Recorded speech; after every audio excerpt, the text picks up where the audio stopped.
Howdy, folks. I just had an idea come to my mind a couple minutes ago. I just got out of wrestling practice, and I'm at Clemson now. I've since graduated high school, but since I've been home for winter break, I've been coming in and rolling around in the wrestling room with my old teammates and helping them to get a lot better,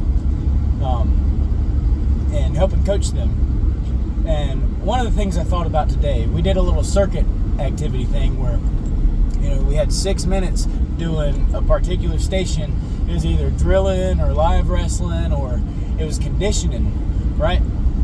But we had one section where we were doing, it was a partner section, and we were doing wall sits and burpees, right?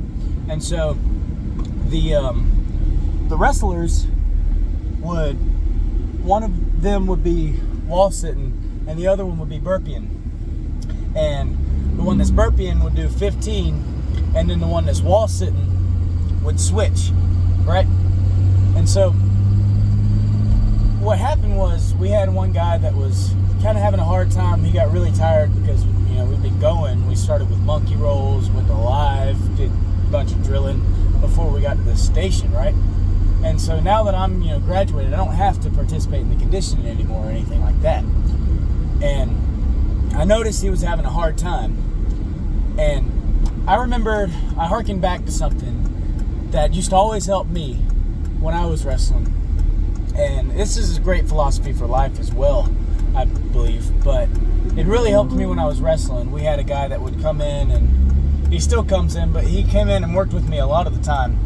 And whenever I was struggling with burpees or monkey rolls or something, he would get in there, and instead of just encouraging from the sidelines, he would do it with me.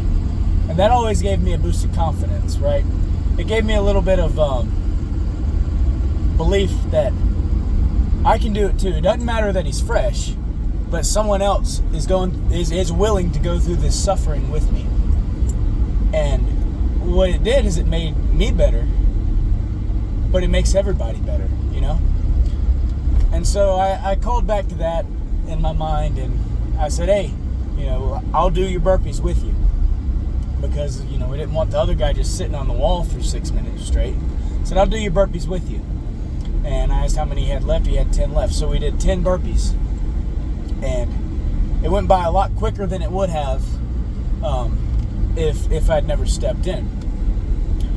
And I think the real lesson through that is what it reminded me of is the fact that shared suffering that has a goal in mind brings solidarity, and it brings us closer towards that goal, right?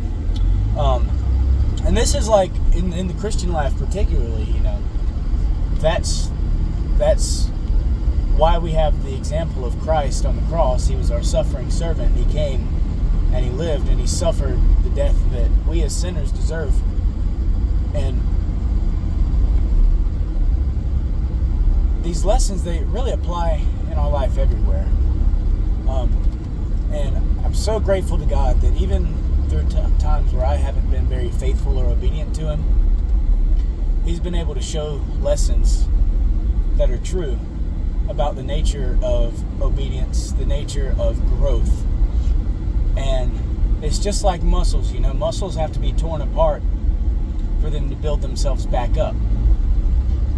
But they also need to be poured into to be able to be built back up, right? So when we suffer, when we have a goal in mind, and the road is hard and it's full of suffering, we can't do it alone. We really can't. And it's not right to look at someone who's trying to and not do anything. We are called to share the love of Christ. And the love of Christ, as he says in the Gospel of John, he says, greater love has no man than this, that a man would lay down his life for his friends. But even on a less drastic note, there's no greater love than going through something with someone to help them see it through to the end, that they really can accomplish it by trusting in people and the resources that God has given them to ultimately, glorify Him. It's such a beautiful lesson that even in the wrestling room, you can see that Christ shows us how to become great saints. Because it's not just about the initial salvation. It's about striving to be more like Christ each and every day. And I think sports is a great way to show that, but wrestling particularly, because it's one of those things where you can do it on your own, but you also need your team. You need a good drill partner. You need people pushing you to be the best. You can't surround yourself with a bunch of sycophantic suck-ups and expect to get any better, because they're not going to call out what you're doing wrong. They're just going to say, wow, you're doing good. You're doing so good. So edification, building up, comes through going through the hard times with each other. And unfortunately, there's an entitlement, and there's an idea nowadays that if things are bad, if things are hard, well, then they're not good for you. We live in a society that's so oriented towards pleasure in the now that we're unwilling to forsake that which may feel good right now for the greater goal, which will eventually feel better. It's a really myopic vision, and it only leads to destruction. It's like the history of Dr. Faust, that play where the guy makes the deal with the devil and he can have all the pleasure he wants for 24 years, but then after that time's up, the devil's come and collected. That's what happens when we live a life of comfortability. That's what happens when we live a life of selfishness. And so we want to get away. We want to make strides away from that to become a more productive society, for one, but more productive people. And so I really can't see much better of an example of that than in the wrestling room. Because you're drilling, you've got people drilling, and it really sucks. Like, coming from someone that did it for 6 years, and there's people that have done it longer than I did and did it year round. Sometimes it really sucks. It's awful, but it is so worth it. There were times early in my high school career where I wish I would have given more of myself to the sport. I would get tired and I would let myself get sloppy, and I really didn't start locking in until senior year.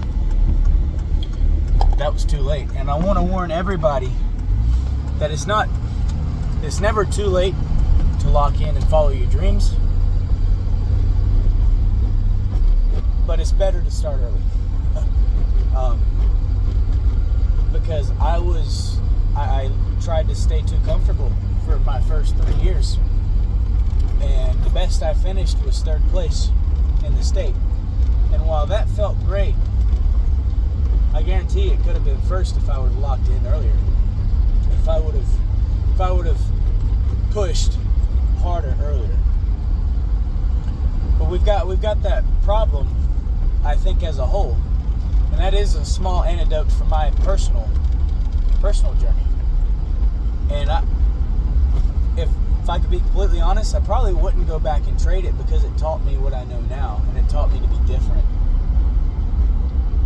And so ultimately, I want to reel all this back in. There's been a little bit of rambling, but I want to reel all this back in that when we go through hard times with each other, and we strive to push each other, and we try to stay uncomfortable, we become better. We become truer. We become tougher, mentally and physically. We become more faithful to whatever it is we're dedicated to or devoted to. And we really start to become masters in whatever art or skill we're trying to develop. So it takes time, it takes effort, it takes uncomfortability. And it takes brotherhood and sisterhood to love each other as Christ loves the church, and give each other up for each other. That is the staple of true love, and that's how we band together.